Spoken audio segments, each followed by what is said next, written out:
Whistle எடுத்தாச்சு. இங்கே கலத்திட்டு காட்டுறேன். குழம்பு எப்படி இருக்கு பாருங்க. சூப்பராக இருக்குல்ல. குயிக்காக பண்ணிடலாம்.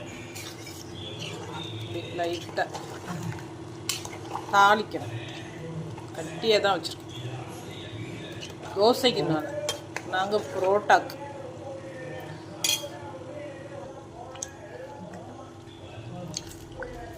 லாஸ்ட்டு தான் உப்பு போடுவேன்.